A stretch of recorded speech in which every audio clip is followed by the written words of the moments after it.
Gujarat news has been brought to you by आज तक सबसे तेज। નમસ્કાર અમેરિકા ગુજરાત તકના ખાસ બુલેટિનમાં આપનું સ્વાગત છે। મારું નામ છે કશ્યપ। બુલેટિનની શરૂઆત કરીએ મહત્વપૂર્ણ સમાચારોથી। સંકલન સમિતિને લઈને પીટી જાડેજાનો ઓડિયો થયો વાયરલ। સંકલન સમિતિ પર પીટી જાડેજાએ કર્યા પ્રહાર, કહ્યું મારે કોઈની જરૂર નથી, હું બધાનો પર્દાફાશ કરી દઈશ।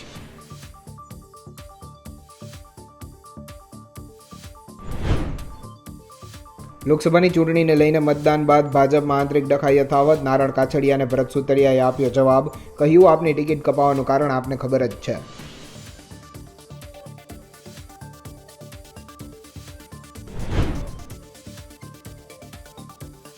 નવસારીના દાંડીમાં દરિયામાં 7 લોકો ડૂબ્યા, 3ને હોમગાર્ડ અને પોલીસે બચાવી લીધા તો માતા અને 2 પુત્રો સહિત 4 લોકો લાપતા।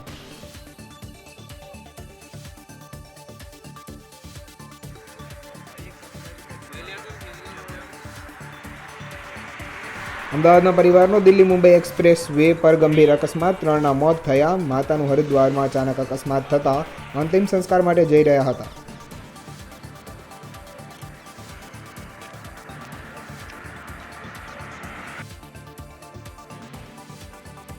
ગુજરાતમાં ગરમીથી મોટી રાહત મળશે, આગામી 5 દિવસ વરસાદની હવામાન વિભાગની આગાહી। વરસાદની આગાહીને પગલે કેરીના પાકને નુકસાન થઈ શકે છે। ક્ષત્રિય સમાજની અંદર ફરી એક વખત આંતરિક વિવાદ સર્જાયો હોય તેમ લાગી રહ્યું છે। પીટી જાડેજાના ઓડિયો વાયરલ થઈ ગયા બાદ તેમણે વિડીયોથી એક ફરી સ્પષ્ટતા કરી છે અને કહ્યું છે કે હું સંકલન સમિતિ ક્યારેય રાજીનામું આપવાનો નથી। શું છે સમગ્ર વિગત જુઓ। એ શબ્દોમાં બધી મર્યાદા રાખી છે। કાલી મારી મર્યાદા છે ને એ ચૂકી જાય છું। હો, સંકલન સમિતિ તમે થાય કરી લેજો। કાલે ખુલ્લેઆમ મેદાનમાં આવું છું, ખુલ્લેઆમ। મારે કોઈના બાપની જરૂર નથી, મારા સમાજની જરૂર છે। હું સમાજને પૂછીશ કે સંકલન સમિતિ મારી હારે નથી, શું કામ નથી, એ હું તમને બતાવીશ। હા, તમે 11 વર્ષથી દરેક જિલ્લામાં જાઓ છો, તમે હિતર ને સામે હિત્યાર, ક્યાંય 5,000, 10,000, 25,000, લાખ, 2 લાખ, 5 લાખ ભેગા થયા છે તો રવા દો ને। અને તમારી મદદની મારે જરૂરી નથી, ન કરતા। હું સામેથી કહું છું, ન કરતા।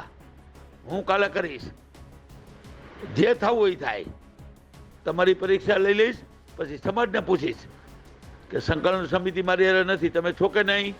નથી તો કાંઈ વાંધો નહીં, મારું રાજીનામું, બરાબર છે, અને હું જાઉં છું હળમતિયા। બસ આટલું જ કહીશ। જો એક વાત તમને કરું, માફ કરશો મને, પણ એક જરૂર કહી દઉં કે સંકલન સમિતિ એટલે સમાજને, સમાજ એટલે સંકલન સમિતિ, આટલો બધો સમાજે તમારા ઉપર ભરોસો રાખ્યો છે। તમે ગદ્દાર ન થતા। તમે ગદ્દાર છો અને રહેવાના છો, મને ખબર છે, પણ કાલે હું તમારો પર્દાફાશ કરીશ અને કરીશ। હું બોલાવીશ સંકલન સમિતિને, બરાબર છે? જવાબ આપજો મને, કાલે જવાબ આપજો ને। હો, તમે કેવા છો ને શું છો ને એ મને જ ખબર છે, સમાજને ખબર નથી, એટલે સમાજે તમારા ઉપર ભરોસો મૂક્યો છે। પણ તમે ગદ્દાર છો, ગદ્દાર। સંકલન સમિતિ બિલકુલ ગદ્દાર છો। મને તમે એક વાતનો જવાબ આપો, તમે આ કરવા શું કામ નથી માગતા, કેવા શું કામ નથી માગતા? જો તમને કહી દઉં, મારી પાસે એટલા બધા પ્રૂફ છે। તમારા બેન છે ને તૃપ્તિબા રાવલથી માંડી અને 3 અને બીજા 2, 5 શું કર્યું છે, આ કર્યું છે, તે કર્યું છે, જે કાંઈ હોય, પણ મને ખરેખર મજબૂર ન કરો, નકર હું તમારો પર્દાફાશ કરીશ। આ ધમકી નથી આપતો, તમને વિનંતી કરું છું। આવી કોર કમિટી ન હોય, આવી સંકલન સમિતિ ન હોય। તમે એમ માનો છો હું શું કરી શકું એ તમને કાલ જ બતાવી દઈશ। જો કોર કમિટી મારી એરે નહીં હોય અને સમાજ મારી એરે નહીં હોય, સમાજ તો અત્યારે એટલો આગ બબૂલો થયો છે, રોકવો મુશ્કેલ છે। તમે મેસેજ સાંભળો છો, વાંચો છો, જોવો છો, અને આમ જો મારે તમારી કાંઈ જરૂર નથી કોર કમિટીની, સંકલન સમિતિની। સંકલન સમિતિ હું છે ને એનો પર્દાફાશ હું કરીશ। હું 11 વર્ષથી કહેતો આવું છું, તમે સેકલ પાપડ નથી ભાંગ્યો. 11 સમિતિ ભેગી થાય તો માણસ ધારે કરી શકે. એક સમિતિ આટલું બધું કરી શકે તો 11 સમિતિ બરાબર છે, અને 70 સમિતિ ભેગી થાય તો 70 ગણું કરી શકે. તમે સેકન્ડ પાપડ નથી ભાંગ્યો, સમાજને ક્યાં ખબર છે? સરકારને ક્યાં ખબર છે? મને જ ખબર છે. એનો પર્દાફાશ કરીશ, પણ જવાબ આપજો. હાલો, આ ધમકી ચાલો ને, ધમકી જ છે, પણ સાચી છે, ખોટી નથી. આ હું ગુસ્સામાં નથી બોલતો. આ મારી વ્યથા છે, મારી પીડા છે, અને મારી વ્યથા છે ને મારી પીડા છે મારા સમાજની છે. તમે સમાજ માટે હો કે ન હોય મને ખબર નથી, ને હો ને તો જવાબ આપજો. વધારે વાત નથી કરવી. પણ હવે તો મારે મરવું છે, એ પાકું છે, મરી જ જવું છે. મેં 50 ભાષણમાં કીધું છે મરી જવું છે, પણ મારું મોઢું બોધ ન કરાવી શકે કોઈ. શું કામ?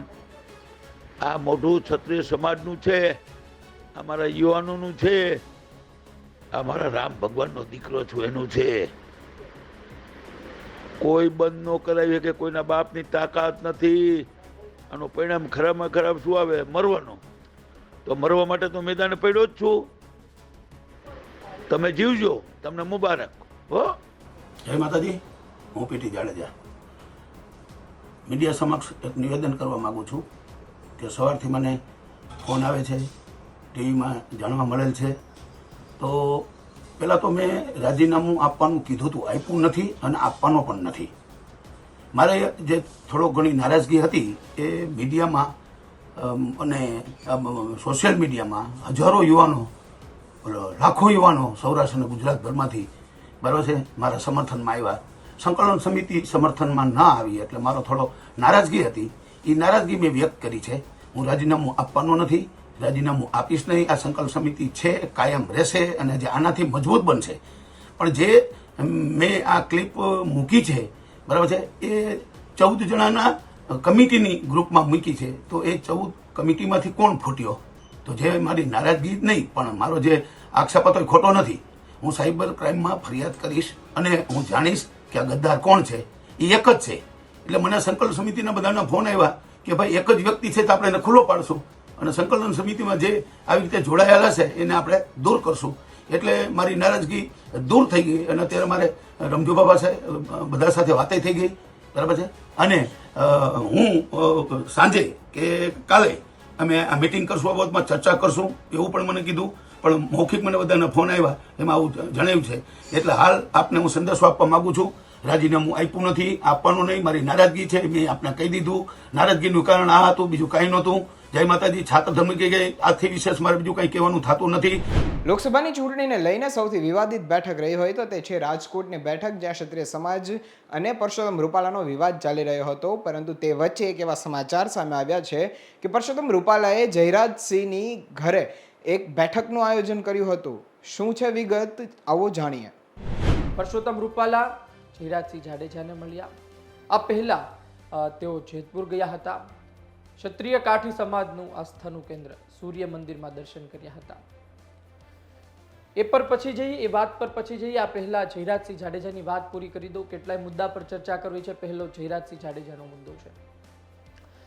જયરાજસિંહ જાડેજા આજ દિવસ સુધી તેની સાથે રહ્યા અને જયરાજસિંહ જાડેજાએ પ્રતીત કરાવી દીધું કે મારી વિધાનસભામાં ક્ષત્રિય સમાજની વોટ બેંક ઓછી છે. જયરાજસિંહ જાડેજાએ પ્રતીત કરાવી દીધું કે ભારતીય જનતા પાર્ટીએ તેને જે સ્તર સુધી મોકલ્યા છે તેની માટે જયરાજસિંહ જાડેજા તેને વફાદાર રહેશે. જયરાજસિંહ જાડેજા અંતિમ ક્ષણ સુધી તેની સાથે રહ્યા અને તેમાં તેને સફળતા પણ મળી છે તેવું લાગી રહ્યું છે. કારણ કે ક્ષત્રિય સમાજનું આંદોલન ઢીલું પડી રહ્યું છે. 40થી વધુ રાજવીઓએ પરસોત્તમ રૂપાલાને સાથ આપ્યો. આ સહિત ક્ષત્રિય સમાજના ભારતીય જનતા પાર્ટીના નેતાઓ, ક્ષત્રિય કારડિયા સમાજે સમર્થન જાહેર કરી દીધું.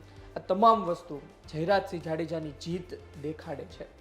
પીટી જાડેજાનું પણ નિવેદન આવ્યું. પીટી જાડેજાએ ત્યારબાદ યુટર્ન લીધો. આ તમામ વાત કોણે ગોઠવેલી છે, કોનું ચોકઠું હતું, કોનું ચક્રવ્યૂહ હતું, એક સવાલ થાય ત્યારે જયરાજસિંહ જાડેજાનું નામ જરૂરથી આવે છે. આ વાત થઈ જયરાજસિંહ જાડેજાની. હુકમનો એક્કો પહેલેથી રહ્યો, આજે પણ તેની સાથે છે. વાત કરીએ કાચબાની ગતિની. પરસોત્તમ રૂપાલા કાચબાની ગતિથી આગળ વધતા હતા. મિત્રો માફી માગે છે. મિત્રો જ્યાં જ્યાં જાય છે ત્યાં અઠવાડિયે એક વખત આ વાતનો ઉલ્લેખ કરી દે છે. 3 થી વધુ વખત માફી, મતદાન પૂરું થયા બાદ પણ માફી, અને વચ્ચે વચ્ચે પણ ક્ષત્રિય સમાજના ભારતીય જનતા પાર્ટીના નેતાઓને પોતાની સાથે રાખવા. કેસરી દેવસિંહ ઝાલા હોય કે પછી પરસોત્તમ રૂપાલા માટે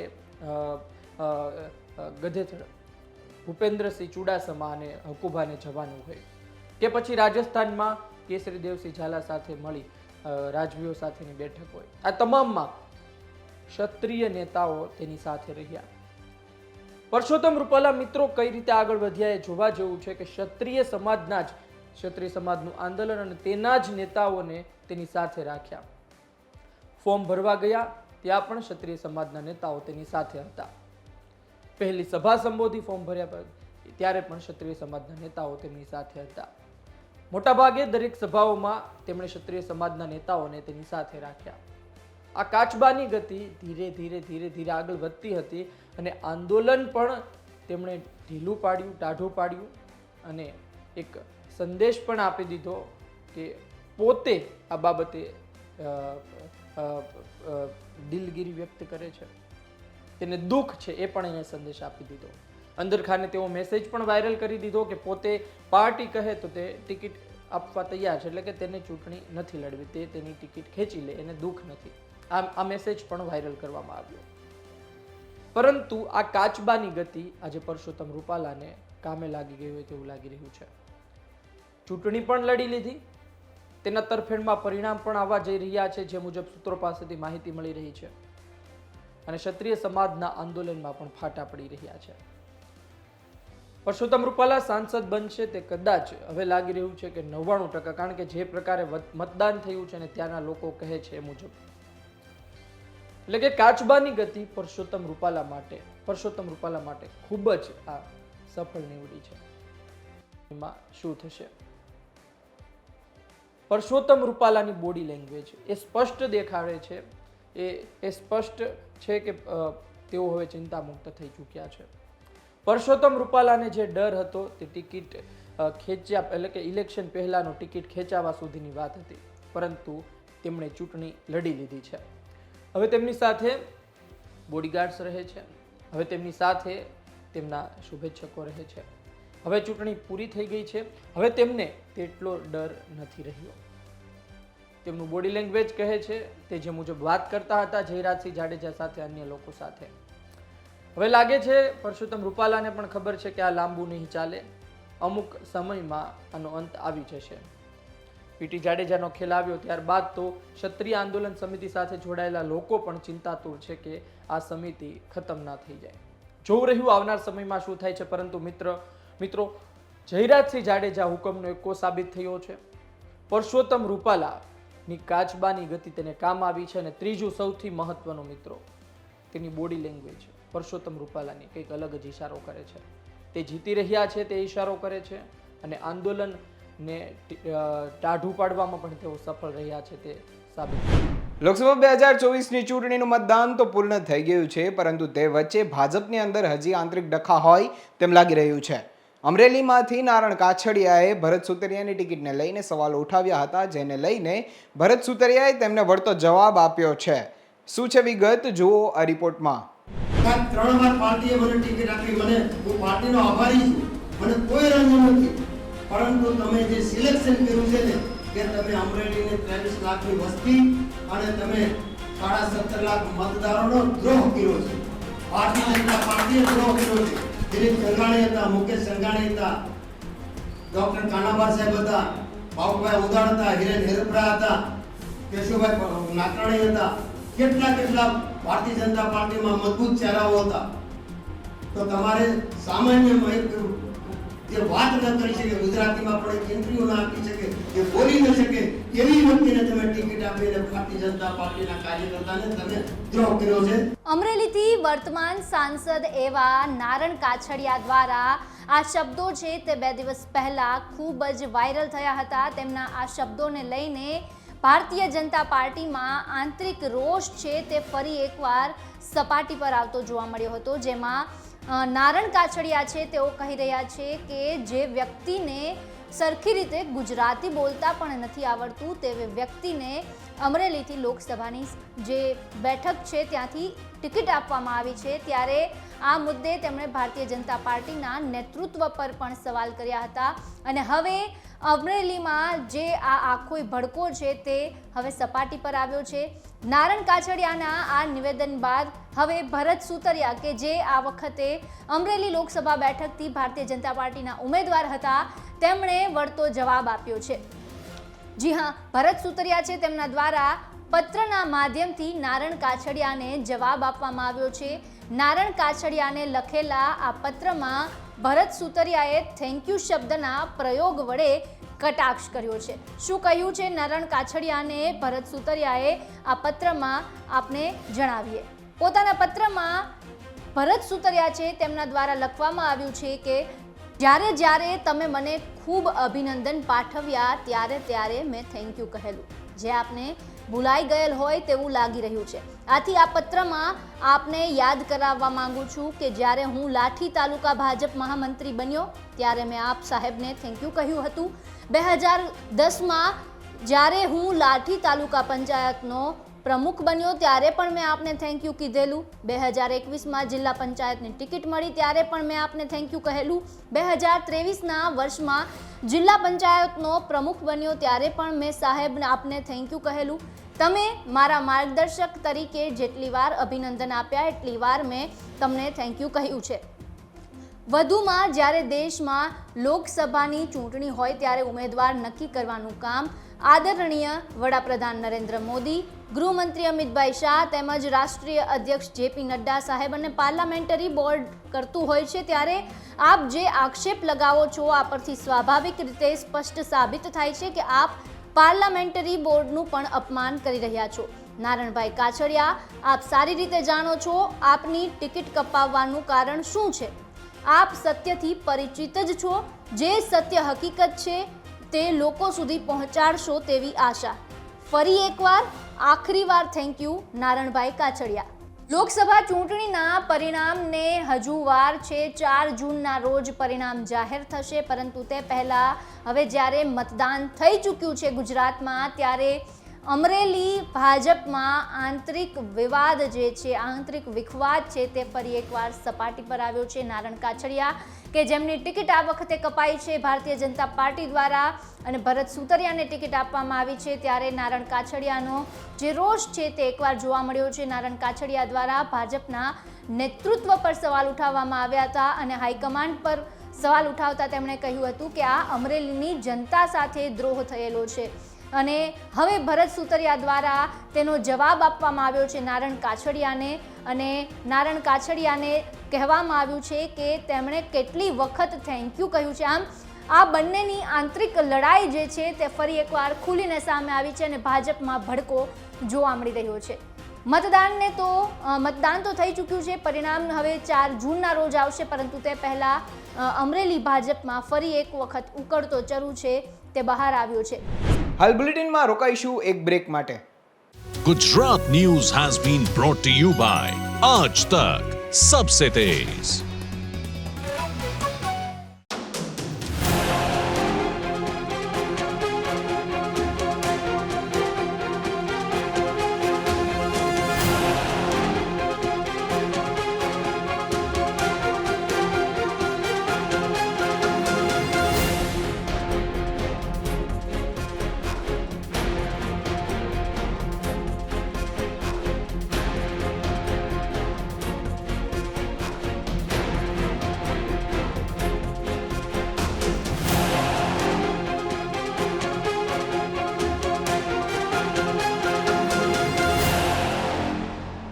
Gujarat News has been brought to you by Aaj Tak Sabse Tez.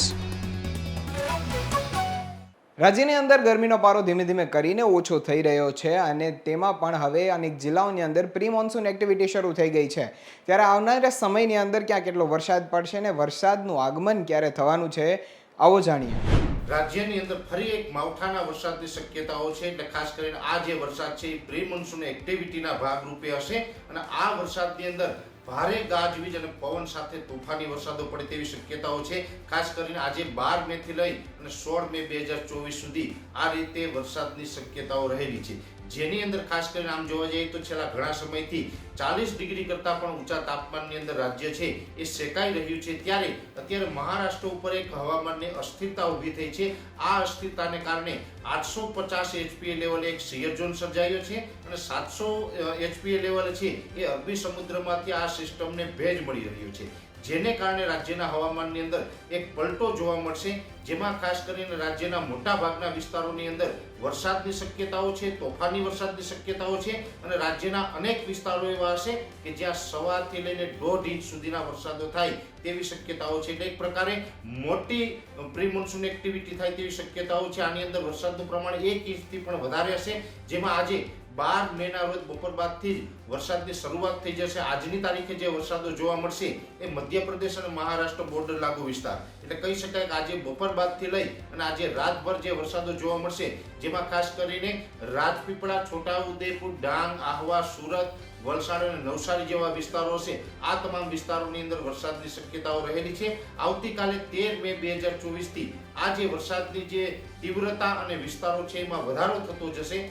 13, 14, 15 અને 16 આ 4 દિવસ છે. આ 4 દિવસ દરમિયાન રાજ્યના મોટા ભાગના વિસ્તારોને આવરી લેશે અને એ દરમિયાન ખાસ કરીને આવતીકાલે આજે બપોર બાદ અને આવતીકાલે 13 તારીખ સાંજ સુધી દક્ષિણ ગુજરાતના જે વિસ્તારો છે, જેમાં તમામ વિસ્તારોની અંદર વરસાદની શક્યતાઓ છે કે આવતીકાલે 13 તારીખ સાંજ સુધી રહેલી છે. મધ્ય ગુજરાતની અંદર વાત કરવા જાય તો મધ્ય ગુજરાતની અંદર 13, 14 અને 15 એમ 3 દિવસ સુધી વરસાદની શક્યતાઓ છે, જેમાં અમદાવાદ, ગાંધીનગર, આણંદ, નડિયાદ, ખેડા, કપડવંત, બરોડા, દાહોદ, ગોધરા, લુણાવાડા અને એની આસપાસના તમામ વિસ્તારો, આ તમામ વિસ્તારોની અંદર 3 દિવસ સુધી વરસાદની શક્યતાઓ છે. ખાસ કરીને ઓલ ઓવર ગુજરાતની અંદર જે વરસાદો પડવાના છે તેમાં મધ્ય ગુજરાતની અંદર બરોડા, ગોધરા અને અમદાવાદ આસપાસના વિસ્તારોની અંદર તીવ્રતા વધુ જોવા મળે તેવી શક્યતાઓ છે. ઉત્તર ગુજરાતની અંદર પણ ખાસ કરીને જે સાબરકાંઠા, બનાસકાંઠા અને પાટણ, મહેસાણા જેવા વિસ્તારો છે, આ તમામ વિસ્તારોની અંદર 13 અને 14 તારીખ દરમિયાન વરસાદની શક્યતાઓ છે. સૌરાષ્ટ્રની અંદર વાત કરવા જઈએ તો સૌરાષ્ટ્રનું ગીર સોમનાથ, અમરેલી, ભાવનગરના અમુક પાટો છે, બોટાદ, સુરેન્દ્રનગર, રાજકોટ, જુનાગઢ, આ તમામ વિસ્તારોની અંદર 13, 14 અને 15 એમ 3 દિવસ સુધી વરસાદની શક્યતાઓ છે. અને પશ્ચિમ સૌરાષ્ટ્રના જે ભાગો છે, જેમાં દ્વારકા, પોરબંદર અને જામનગર જેવા વિસ્તારો છે, જેમાં 14 તારીખ અને 15 તારીખે 2 દિવસ સુધી વરસાદની શક્યતાઓ છે. કચ્છની અંદર ખાસ કરીને વાત કરવા જઈએ તો 13 અને 14 તારીખ એમ 2 દિવસ સુધી વરસાદની શક્યતાઓ છે. અને કચ્છની અંદર કચ્છના જે દરિયાઈ કાંઠાના તમામ તાલુકાઓ છે એ તમામ તાલુકાને વરસાદ છે પ્રભાવિત કરે તેવી શક્યતાઓ છે. ઓલ ઓવર જોવા જઈએ તો આ રાજ્યની અંદર આ માવઠું છે વિસ્તારની દ્રષ્ટિએ ખૂબ વધારે વિસ્તારોને આવરે તેવી શક્યતાઓ છે. સૌરાષ્ટ્ર, કચ્છ, મધ્ય ગુજરાત, ઉત્તર ગુજરાત અને દક્ષિણ ગુજરાત એમ તમામ ઝોનોની અંદર આની અસર થશે અને આ અસર તળે મોટા ભાગના વિસ્તારોની અંદર થંડરસ્ટોર્મ એક્ટિવિટી થશે અને થંડરસ્ટોર્મ એક્ટિવિટીને કારણે વરસાદ થશે, જેને કારણે વરસાદ છે 1 ઇંચ કરતાં વધારે એટલે સવાથી લઈ અને 1.5 ઇંચ સુધીના વરસાદ જોવા મળે તેવી શક્યતાઓ છે. અને મોટા ભાગના વિસ્તારોની અંદર ગાજવીજ અને ભારે પવન સાથે વરસાદ પડે તેવું હાલ એક અમારું અનુમાન છે. બુલેટિનમાં હાલ બસ આટલું જ. મને આપશો રજા. નમસ્કાર. Gujarat News has been brought to you by Aaj Tak, Sabse Tez.